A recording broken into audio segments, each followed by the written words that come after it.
ki khubor ka Batisi TV lawan rashapi da ka Orange Nissan Lumso po near Fire Brigade Shillong.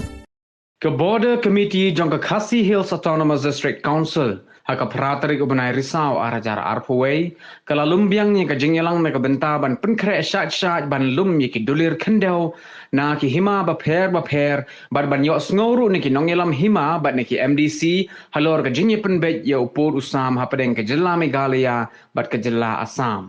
haka jingyalang ke balalong han nongpo Laidon Langru nadu Chief Executive Member jong ke Khadc Hills Autonomous District Council uba Tita Starwell Khan unang yalam jong kaliang persya uba pensingain lang NSM ki MDC ki bekentup ya uba Charles Marngar uba Balaji Rani ke kong Magdalene Maulong uba Rangkin Sai Karbuki ke kong Grace Mary Karpuri uba Banjap Pengirup ki nongyalam naga hima melim, naga hima nongspung, naga hima nongklau, naga hima jirang, bat kiwei.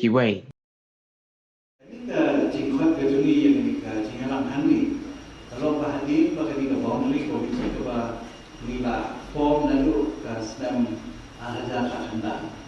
kawan kuat bandung bandang yang ikut Islam di documents, KBD bagi jingkot scam kejuni yang pun sam jongka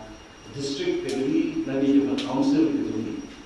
jong hima kibaham apa Khadc Autonomous District Council. They kali jar khadlu fokus state government kala sedang ke kecingnya keren kesokan nagabatawan. Penbeit no ayo put sambat sorga Assam. Jadi kalian kejungi kira penkeloy dan kalian kejungi ban loban lang di documents ban akan sisya kas sim kaba kastet kawan kau ni ada. Kabamut bagi ada ban penkre yang ka report jadi documents bagi imam ini hidup ikut Islam ikut pensisya akan jingere bagi urusan jauh di hima kasih kibaham apa kasih Autonomous District Council. Kabawat niyang kalau kata nolak bah kat territorial state kesawi katun hima kasih niyang kalau kata nolak. Jadi nak ngilung hilang di nonsensya mentasi kalau mahadim bagi ada summit first round kini ke final round kalau minang kuat dan ke jingin kenduk marhamat lagi nama dua dunia nak tempat selong nama kita kadang ke situation dalam bukari tentang COVID-19 tiga aslam ni jengkat tiga khazah ni nampak nambakan kam